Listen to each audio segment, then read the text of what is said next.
दीपाली राणा और आप देख रहे हैं CNBC आवाज स्पेशल मुनाफे की विजयदशमी। सबसे पहले तो हमारे सभी व्यूअर्स को दशहरा की ढेर सारी शुभकामनाएं और उम्मीद यही करते हैं कि आपका दशहरा मंगलमय हो। आप जहां निवेश करें वहां जमकर पैसा बनाएं और बेहतर फाइनेंशियल प्लानिंग करें यहां से आगे जाते हुए और आपके सभी गोल्स पूरे हों।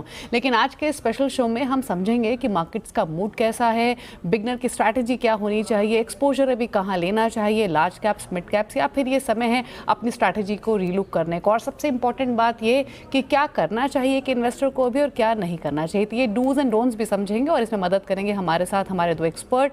पैसा बाजार की चीफ प्रोडक्ट ऑफिसर राधिका बिनानी हमारे साथ मौजूद हैं और साथ ही मनी फ्रंट के को फाउंडर और CEO मोहित गांग हमारे साथ बने हुए हैं। आप दोनों का ही स्वागत है इस शो में और आप दोनों को ही हैप्पी दशहरा। राधिका, लेकिन सबसे पहले तो मार्केट के मूड को समझते हैं आपसे। रिकॉर्ड हाइज हमने बनते हुए देखे और अब कहीं ना कहीं जाके थोड़ी सी नर्वसनेस कह सकते हैं या इन्वेस्टर्स के मन में थोड़ी सी एप्रीहेंशंस कह सकते हैं। वो ये है कि क्या यहाँ से प्रॉफिट टेकिंग आएगी, क्या बाजार नीचे की तरफ जाएगा क्योंकि मिडिल ईस्ट टेंशंस हो, जियोपॉलिटिकल रिस्क ही क्यों ना हो, या फिर जो डेरिवेटिव रेगुलेशंस सेबी ने इंट्रोड्यूस की उसकी वजह से भी थोड़ा सा मूड बिगड़ता हुआ दिखाई दिया। फिलहाल मार्केट लग कैसा रहा है? तो आई अग्री दैट लास्ट 3 साल से अपने मार्केट्स बहुत अच्छा किए हैं, specially post Covid Indian markets have done very well. Emerging markets में भी हम लोगों का परफॉर्मेंस बहुत अच्छा रहा। बट कुछ फंडामेंटल्स में कुछ बदलाव नहीं आया है। India story is still strong. हम लोग मैन्युफैक्चरिंग में 2-3 सेमीकंडक्टर्स, डिफेंस में सब जगह पे स्ट्रॉन्ग अपना आत्मनिर्भर बनाते जा रहे हैं। Domestic consumption is high and income GDP growth is strong. So अपना फंडामेंटल्स कुछ बदला नहीं आ रहा है। But there are some geopolitical tensions, there is US elections around the corner, so थोड़ा अनसर्टेनिटी तो रहेगा। But as an investor it is a long term story. It is not about 1 year 2 years, it's about 5 years 10 years. So long term के लिए आपने को इस time में this is the best time to stay invested. So there is nothing which has changed. Fundamentals are same. आप fundamentals पे चले जाइए। First अपना risk appetite check कर लीजिए, उस पर कुछ बदलाव तो नहीं आया। कोई आपके क्या बोलते हैं चाइल्ड बर्थ या आपने लाइफ इवेंट कुछ nothing has changed, वो चेक कर लीजिएगा। फिर आपके अर्निंग पोटेंशियल इंटैक्ट है वो चेक कर लीजिएगा। बेसिस योर रिस्क प्रोफाइल आप अपना एसेट एलोकेशन पे जारी रखिए, अपना सिप्स कंटिन्यू करिए, because it is always cost averaging. It can not be हम टाइम कर लेंगे मार्केट को, कभी पता नहीं what is the highest point, कभी पता नहीं what is the lowest point. Stick to your fundamentals, risk allocation, sorry asset allocation, risk profiling and continue with your SIPs. I think वही स्ट्रैटेजी होगी। लेकिन स्ट्रैटेजी करने का टाइम है, definitely time है। अच्छा टाइम पे अगर आपने पहले कुछ गलतियां करी है, ये टाइम है सुधार करने के लिए। कुछ गलत स्टॉक्स पे इन्वेस्ट कर लिया, आपको पता भी नहीं कैसे पैसा बन गया, ये टाइम है उस स्टॉक्स पे एग्जिट करके अच्छे स्टॉक, फंडामेंटल स्टॉक्स या फंडामेंटल फंड्स वो खरीदने की। So it is a right time, always a good time. Okay, क्या गलतियां नहीं करनी है इस पर हम आगे बातचीत करेंगे, लेकिन पहले मोहित के पास चलते हैं। मोहित, हैप्पी दशहरा। और अभी राधिका ने कहा कि ये वो टाइम है जब हाँ आपको इन्वेस्टेड रहना चाहिए, घबराने की ज़रूरत नहीं है। लेकिन व्हाट अबाउट दोस्त जो एंटर करना चाहते हैं मार्केट्स, क्या ये सही समय है नई इन्वेस्टमेंट्स को स्टार्ट करने का, या मार्केट में कोई रिस्क आप फिलहाल देख रहे हैं? बहुत बहुत शुक्रिया दीपाली जी, आपको और आपके सभी दर्शकों को दशहरा की बहुत बहुत शुभकामनाएं।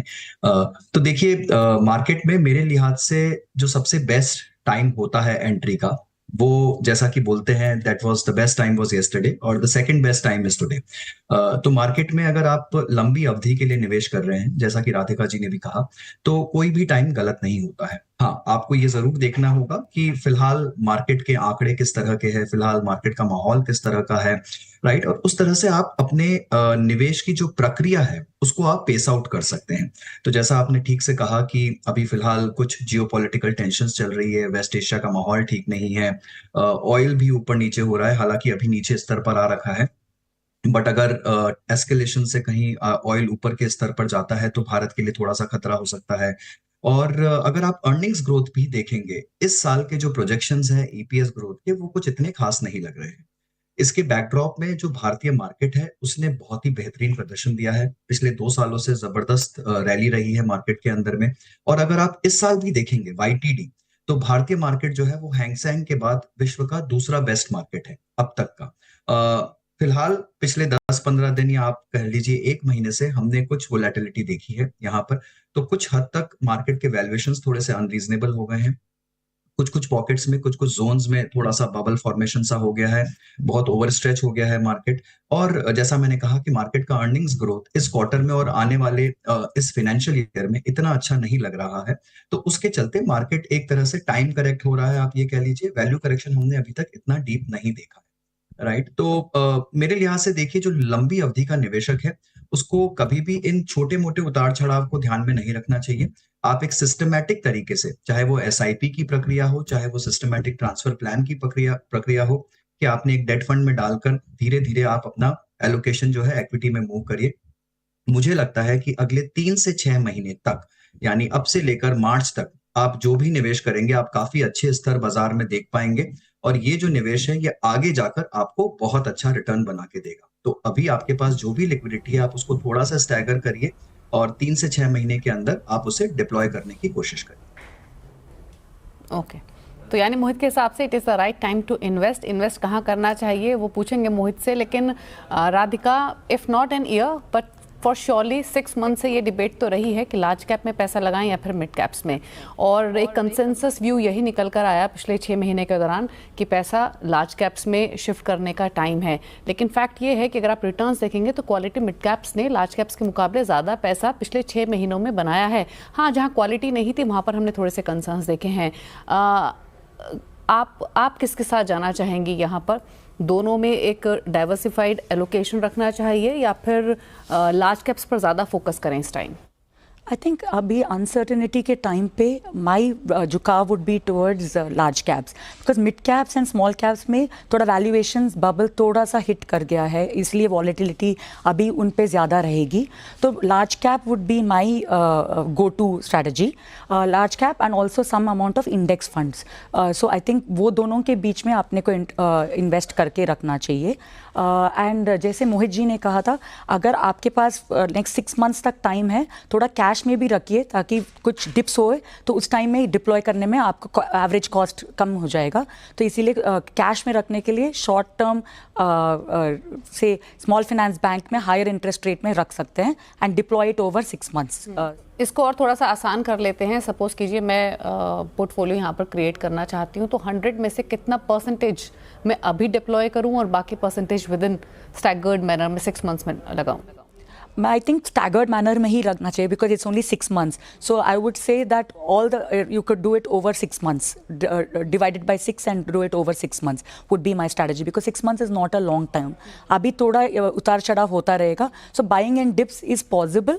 सो stagger it over 6 months, maybe start with 20-30% now and the remaining you can do it over 6 months. Mohit, in fact सबसे बड़ा क्वेश्चन यही है, what is the right time to deploy money?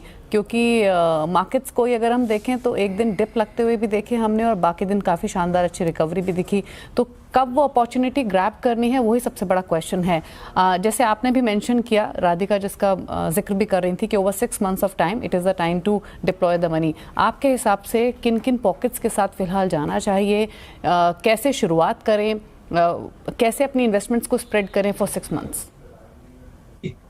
तो देखिए, जहां तक कोई भी एक कोर लॉन्ग टर्म पोर्टफोलियो का सवाल होता है, तो वहां पर सबसे ज्यादा एलोकेशन आपका लार्ज और फ्लेक्सी कैप में ही रहना चाहिए। ये ऐसा नहीं है कि इस मार्केट के मौजूदा हाल को देखते हुए मैं बोल रहा हूँ, ये मैं किसी भी मार्केट साइकिल में मैं हमेशा यही कहूंगा कि किसी भी निवेशक को 50 से 60% एलोकेशन जो है वो लार्ज कैप या फ्लेक्सी कैप में रखना चाहिए।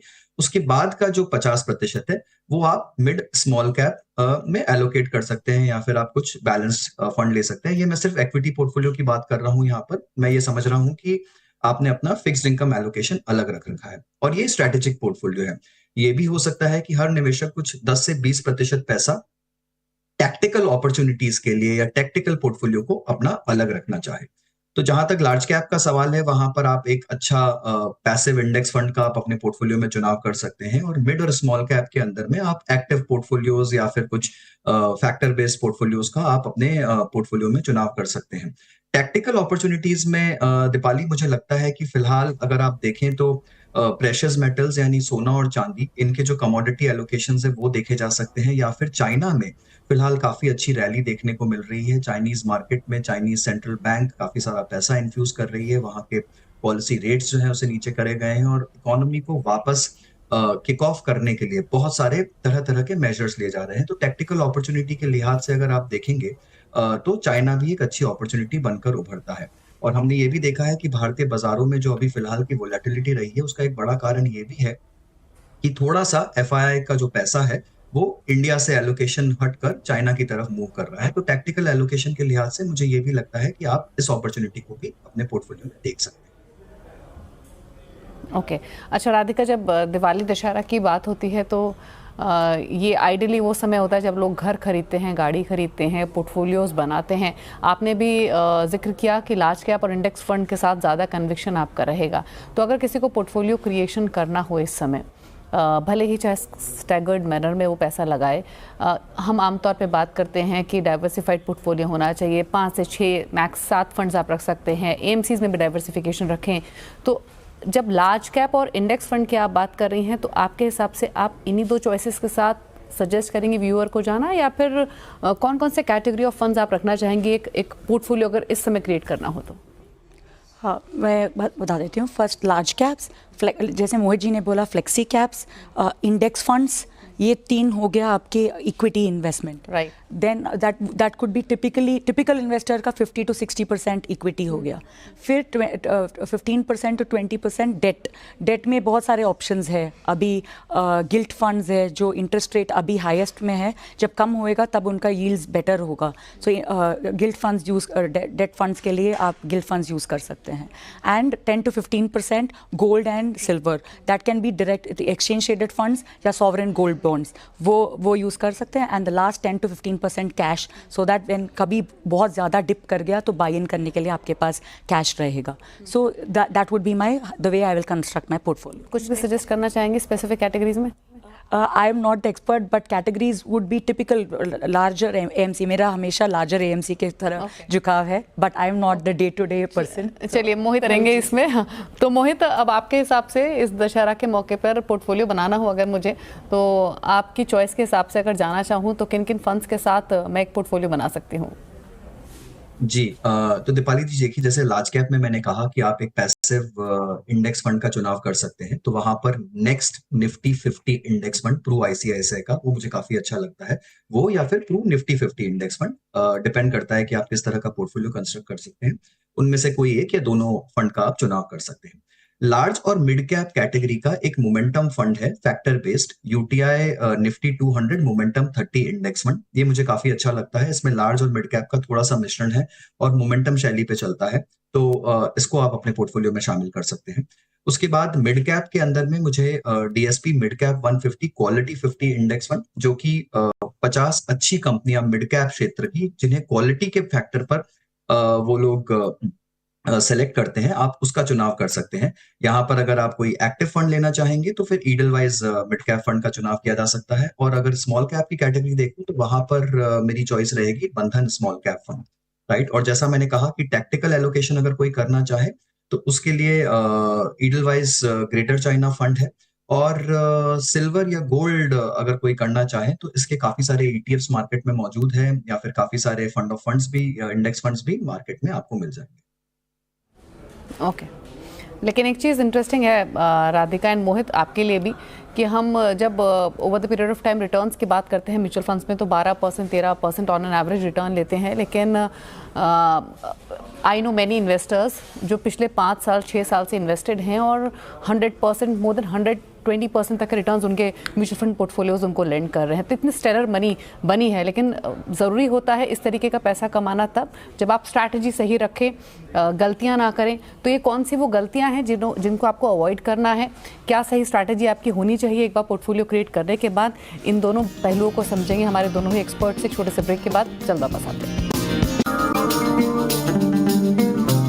ब्रेक के बाद आपका स्वागत है। आप देख रहे हैं सीएनबीसी आवाज स्पेशल मुनाफे की विजयदशमी। हमारे साथ मोहित कांग है, साथ ही राधिका बिनानी हमारे साथ बनी हुई है। और अब तक हमने चर्चा की कि कहाँ आपको पैसा लगाना चाहिए। अगर इस दशहरा के मौके पर आप पोर्टफोलियो क्रिएट करना चाहते हैं तो किन चॉइसेस के साथ जा सकते हैं। लेकिन अब 2 सबसे इंपॉर्टेंट पहलुओं पर फोकस करेंगे। सबसे पहली चीज़ तो ये कि क्या फाइनेंशियल लेसन्स आपको फॉलो करने चाहिए जब आप अपना इन्वेस्टमेंट प्लान करें। मोहित बताइए, आपके हिसाब से 5 की important things to keep in mind जब आप पोर्टफोलियो क्रिएट करें। जी तो देखिए मैं दशहरा से ही कुछ सीख लेने की कोशिश करूंगा और सबसे पहली बात तो ये है कि अगर आप निरंतर प्रयास और प्रयत्न करते रहें और कभी उम्मीद ना छोड़े जैसा कि भगवान राम ने भी किया उन्होंने 14 वर्ष तक वनवास के साथ उन्होंने सीता की खोज जारी रखी और आखिरकार उन्होंने अपने लक्ष्य को हासिल किया राइट। तो उसी तरह निवेशकों को भी लंबी अवधि के लिए निरंतर प्रयास करता रहना चाहिए। कभी भी वो अपनी जो प्रक्रिया है, जो प्रोसेस है, उससे दूर नहीं हट सकते हैं। अगर आप सिस्टमैटिकली, रेगुलर, डिसिप्लिन तरीके से निवेश करते रहेंगे, अपने पोर्टफोलियो को बड़ा बनाते रहेंगे और अच्छे स्कीम्स के अंदर में आप अगर कंटिन्यूअसली निवेश करेंगे, तो डेफिनिटली आप अपने फाइनेंशियल गोल्स को, फाइनेंशियल लक्ष्य को जो भी आप हासिल करना चाहते हैं, उसे हासिल करके रहेंगे। बट आपको समय अवधि अच्छी देनी होगी और लगातार उस पर बने रहना होगा। तो सबसे बड़ी सीख तो यही है। और दूसरी जो सीख मुझे लगती है वो ये कि आप कभी भी ईगो में नहीं आ सकते, राइट।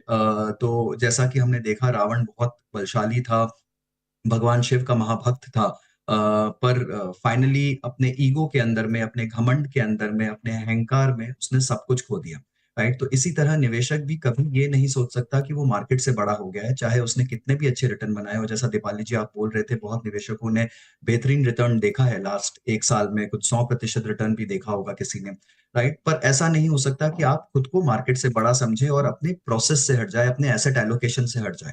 तो जितना आपको डेट करना है, जितना फिक्स्ड इनकम, जितना इक्विटी, जितना कमोडिटीज करना है, वो जो एलोकेशन है उस पर आप बने रहिए, उससे हटिए मत।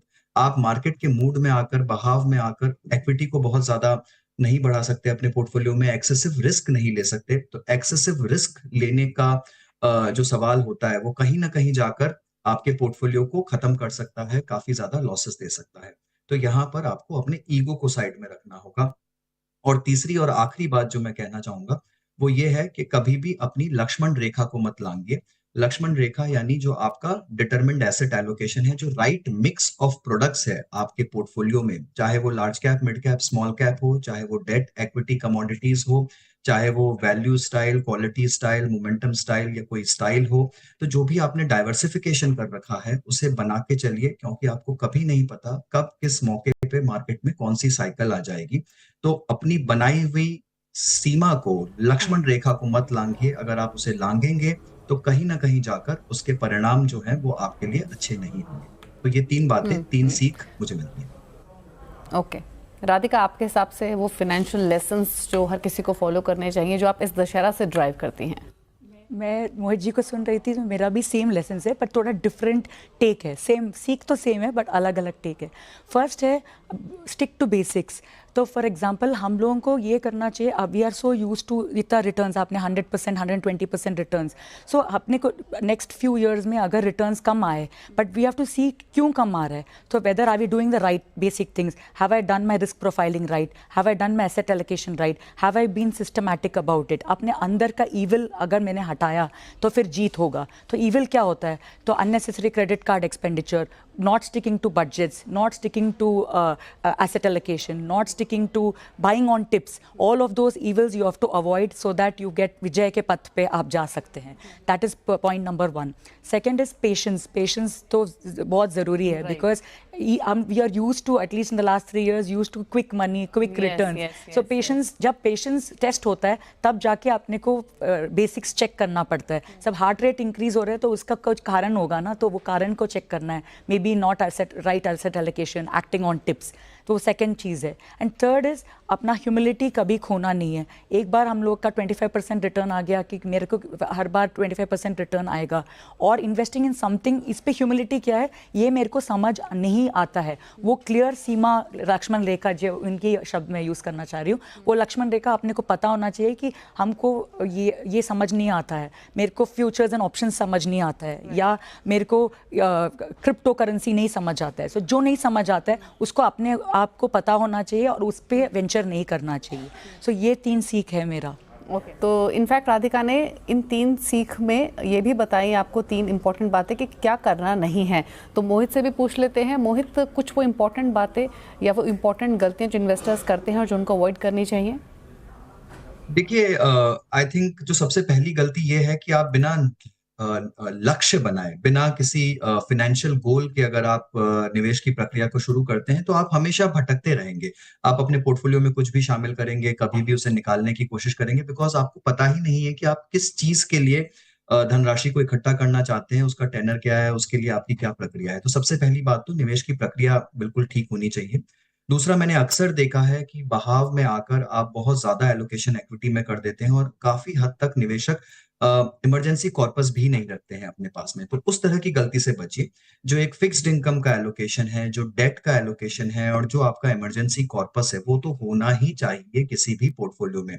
इक्विटी चाहे कम-ज़्यादा हो सकता है, बट यहाँ पर आप कोई भी कोताहल नहीं कोई भी गलती नहीं कर सकते हैं। आप कोई भी कमी नहीं रख सकते हैं अपने इमरजेंसी कॉर्पस या फिर फिक्स्ड इनकम एलोकेशन में।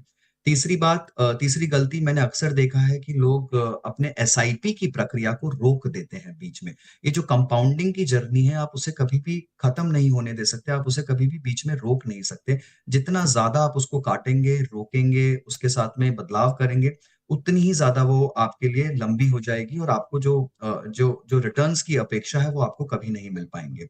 और चौथा और आखिरी जो कि हमने पहले भी बात की, आप अपने एसेट एलोकेशन से, यानी आप अपनी लक्ष्मण रेखा को नहीं लांघ सकते हैं कभी भी। जो आपकी प्रोफाइल है, जितना आप रिस्क लेना चाहते हैं, जिस तरह से आपने निवेश किया है, जो आपने एलोकेशन किया है, उसे आपको पत्थर की लकीर मानकर चलना होगा। उसको आप कभी भी चेंज नहीं कर सकते अनलेस आपकी फाइनेंशियल सिचुएशंस ही चेंज ना हो जाए। ओके, राधिका, आप कुछ ऐड करना चाहेंगे मोहित के इस डू नॉट डू लिस्ट में? नहीं, उनका तो लिस्ट काफ़ी अच्छा है। एक लास्ट चीज़ मैं बोलना चाह रही थी। Okay, taking a loan for investing is a big no no. वो एक चीज़ आई थिंक अक्सर हम भूल जाते हैं, बिकॉज हम लोगों को लगता है कि पैसा और डालने से सेविंग्स निकाल के इन्वेस्ट करना, सेविंग्स निकाल के डिपेंड्स एज पर आपकी फाइनेंशियल एलोकेशन के हिसाब से है तो डेफिनेटली, बट यही आपके इमरजेंसी कॉर्पस से निकालना या रिटायरमेंट कॉर्पस से निकाल के उसके इन्वेस्ट करना, it's not good, putting good money after bad money. So I think that's one lesson we need to keep in mind. एक चीज़ और क्विकली शो समेटे हम, उससे पहले पूछना चाहती हूँ, एक और कन्फ्यूजन इन्वेस्टर्स के मन में होता है कि पोर्टफोलियो बना लिया, अच्छा पोर्टफोलियो बनाया डाइवर्सिफिकेशन के साथ, उन फंड्स के साथ जो अच्छा परफॉर्म कर रहे हैं, कब रिव्यू करना चाहिए? बिकॉज जब आप लॉन्ग टर्म बोलते हैं, 5 साल 10 साल का हम होराइजन लेकर चलते हैं, तो ज़रूरी नहीं है जो फंड्स हमने आज चुने वो constantly for 10 years of time अच्छा परफॉर्म करें। कब हमें रीलुक करना चाहिए? कितना टाइम एक इनिशियल पोर्टफोलियो को देना चाहिए? एक मिनट मैं स्टेप बैक करती हूँ। पोर्टफोलियो जैसे हम लोगों का एक मकसद है, गोल के हिसाब से हम लोग इन्वेस्ट कर रहे हैं, दैट वो goal can change at any point of time, different points of time. Life situation हो सकता है, अपना खुद का सिचुएशन चेंज हो सकता है कि हमारा शादी हो गया, फर्स्ट किड हो गया, सेकंड किड हो गया, फिर या गॉड फॉरबिड कुछ हेल्थ चैलेंजेस आ गया या करियर में कुछ चेंज आ गया। So it could be changes which can happen to your life. Second, एक अपना कंट्री में कुछ चेंज आ गया, plus world, it's an interconnected world, right? Covid impacted the entire world, so there are always changes which keep happening. So my recommendation, minimum 1 year पे review करना चाहिए आपके प्लानिंग प्रोसेस को ही, आपके asset allocation, risk profiling you have to do every year. Basis that फिर fund performance उस पे फॉलो कर जाएगा, but larger thing is 1 year is a minimum. Okay, तो लॉन्ग टर्म के हिसाब से पोर्टफोलियो बनाएं और स्टैगर्ड वे में हमेशा इन्वेस्टमेंट करनी चाहिए। इसीलिए हम एसआईपी के थ्रू म्यूचुअल फंड्स में पैसा लगाने की लगातार बात करते हैं। और लॉन्ग टर्म का विजन के साथ साथ, जैसे राधिका ने भी कहा कि टाइम टू टाइम रिव्यू करना बहुत ज़रूरी है। एटलीस्ट साल भर का समय दें, टाइमली रिव्यू करें। और हम तो हर रोज़ आपकी मदद करने के लिए स्पेशल शोज़ लेकर आते ही हैं, तो आप अपने क्वेश्चंस भी भेजकर अपनी राय हमारे एक्सपर्ट से ले सकते हैं। लेकिन इस शो के ज़रिए मकसद हमारा यही था कि आपको बता सके कि इन्वेस्टमेंट आप कीजिए, अभी से कीजिए, लॉन्ग टर्म के हिसाब से कीजिए, कहाँ कर सकते हैं, वो भी हमारे एक्सपर्ट्स ने आपकी मदद की। थैंक यू राधिका एंड मोहित आने के लिए हमारे शो में और हमारे व्यूअर्स की मदद करने के लिए। और एक बार फिर से आप दोनों को और हमारे सभी व्यूअर्स को हैप्पी दशहरा, नमस्कार।